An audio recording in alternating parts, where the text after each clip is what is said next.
Great evening, great Monday evening, everyone. Tis Catherine Beasley here with tonight's episode that will talk about safety, right? Your number one priority as a caregiver is to ensure the safety of your loved one as best as you can, right? So, we're going to talk about some of the things that you can do to help you to do so.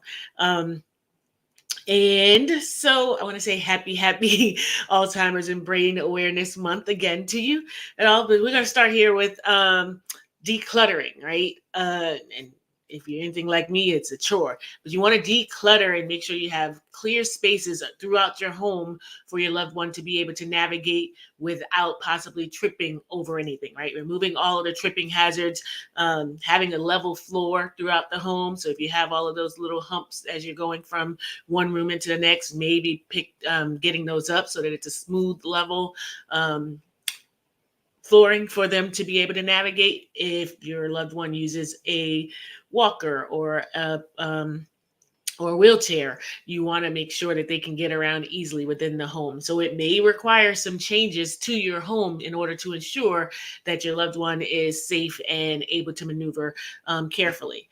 If you have rugs on your floor, make sure that they are secure to the floor so that there's no tripping hazard. Or take the rugs up. It was nice to be decorative, but now that you're caring for your loved one, their safety comes first. So maybe you take them up if you're unable to tack them down and keep them down securely at all times. If you have cords hanging around, usually, right, you're going to make sure it's unseemly to have all the cords visible in the first place, right? But you want to make sure that you have your cords wrapped up and out of the way so that they don't pose a threat to your loved one as they're walking around the home. Lighting throughout your home should be something that is easily accessible to your loved one in the bedrooms or throughout the home. The light switches and the lamps are easily accessible, and that they are that you have night lights and sensors as well, especially in the bedroom for them as they're getting up and going to the restroom in the middle of the night. The lamp isn't really close to the bed, then you want to make sure that you have night lights and motion sensors in the room so that as they get up and start to maneuver, they can see things and not trip over anything. But you're going to have your floors all clear for them to not have to trip over it or not possibly trip over anything anyway. Um, and maybe a nightlight in the bathroom so that they know where they're going, especially if your loved one is a little farther along in Alzheimer's and they can't really remember things.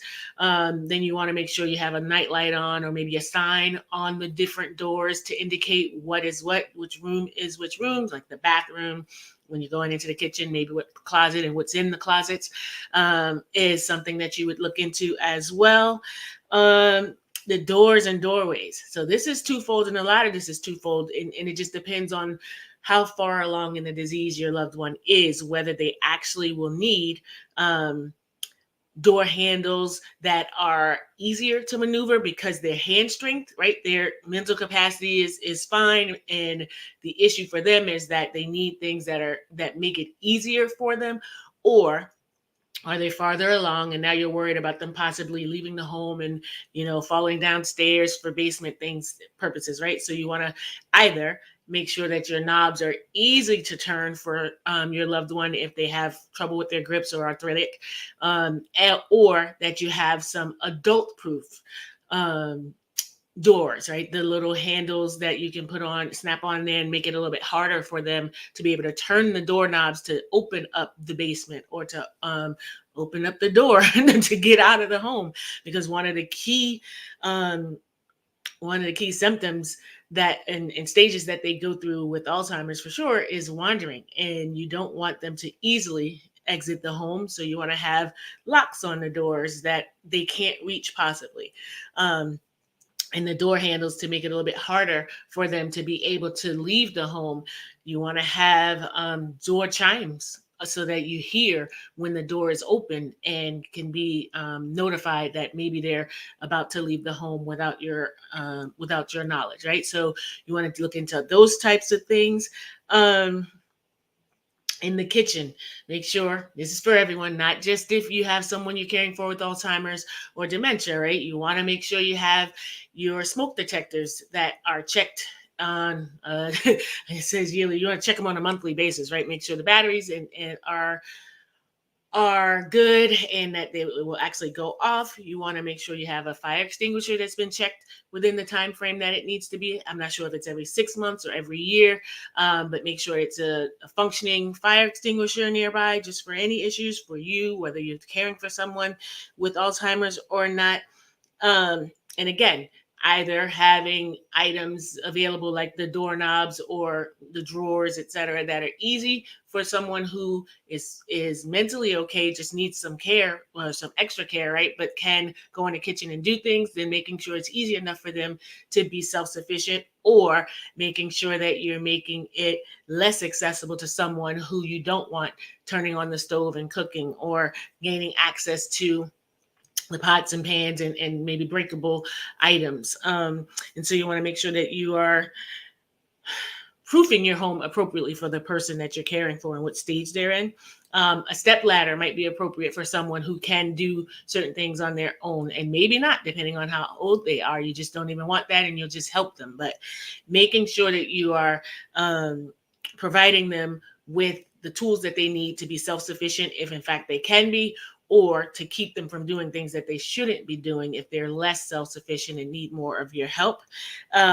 Bathrooms, a big thing for me is for my mom, she had glaucoma and issues with her eyesight at the later stages, and as such, she couldn't really tell and read things as well. So we had to put things away, like the toothpaste and toothbrush. So when it was time for her to brush her teeth, I would pull stuff out for her, because she wasn't always clear on what was what.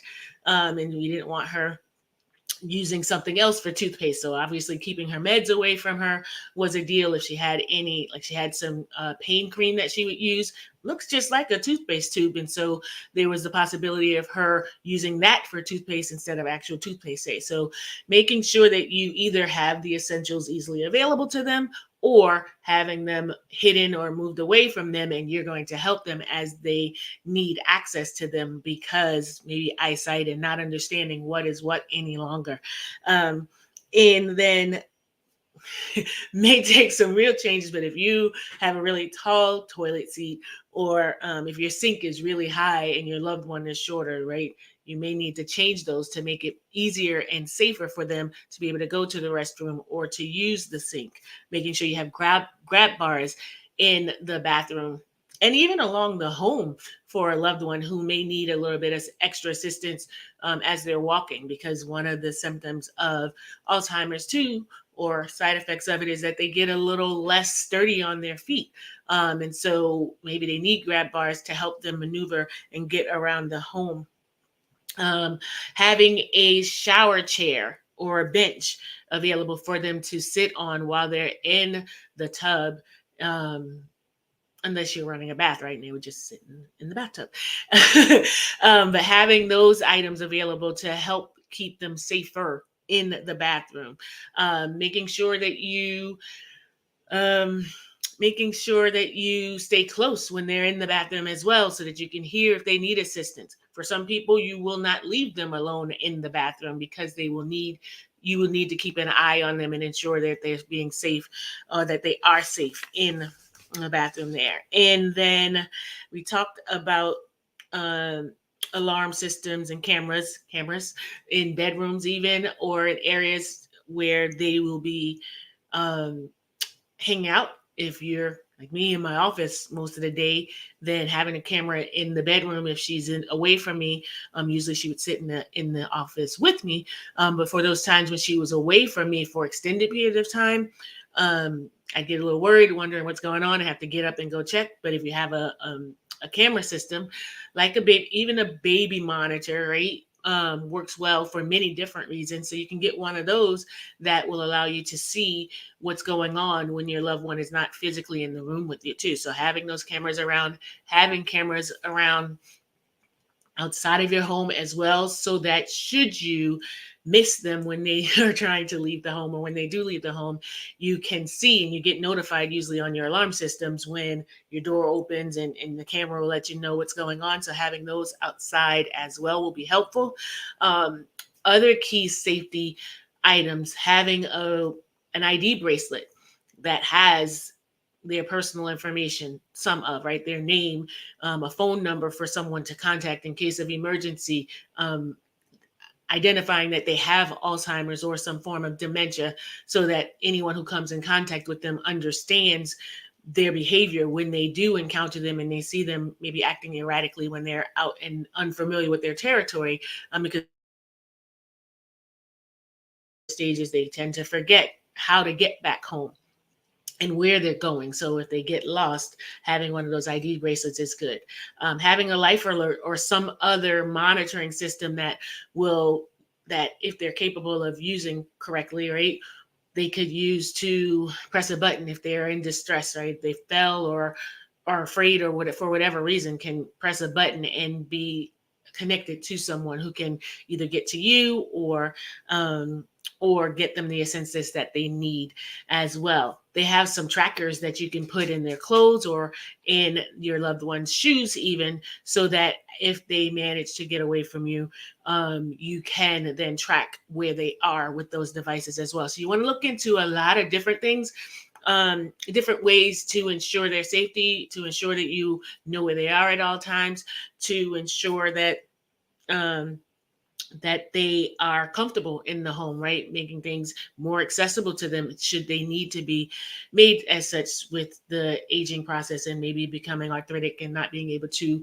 um, grab onto things as strongly in the past. So those are some things there. If you want a copy of our checklist that we put together for safety for your loved one, please do join the Facebook group, bit.ly slash the caregivers connect, and let me know that you're interested in receiving that, or you can message me directly and let me know that you would like to have that. And if you do message me, leave your name and your email address and let me know that you'd like to get a copy of the checklist emailed to you. And I would happily do so for free to you, because this is great information that can help you to help your loved one. And I'd love to share it with you.